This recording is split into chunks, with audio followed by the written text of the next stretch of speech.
বিসমিল্লাহির রহমানির রহিম।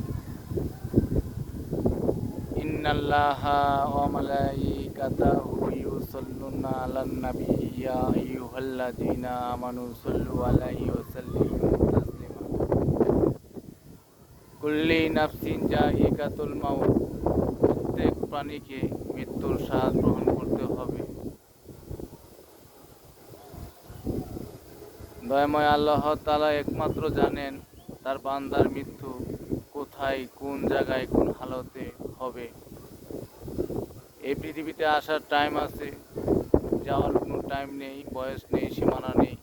যখন দয়াময় আল্লাহ তাআলার হুকুম হয়ে যায়, এই পৃথিবীতে এক সেকেন্ডে থাকা কারো ক্ষমতা নাই, কোনো কিছুর বিনিময়ে থাকতে পারবে না। একমাত্র দয়াময় আল্লাহ তাআলার অশেষ রহমত ও দয়া আমরা এই পৃথিবীতে বিচরণ করছি। একদিন যেতে হবে সবাইকে, এই দুনিয়া ছেড়ে কেউই থাকতে পারবো না। তাই সত্য মানবতার পক্ষেই কাজ করতে হবে। মৃত্যুর জন্য প্রস্তুত হয়ে থাকতে হবে সর্বদাই, সব সময়।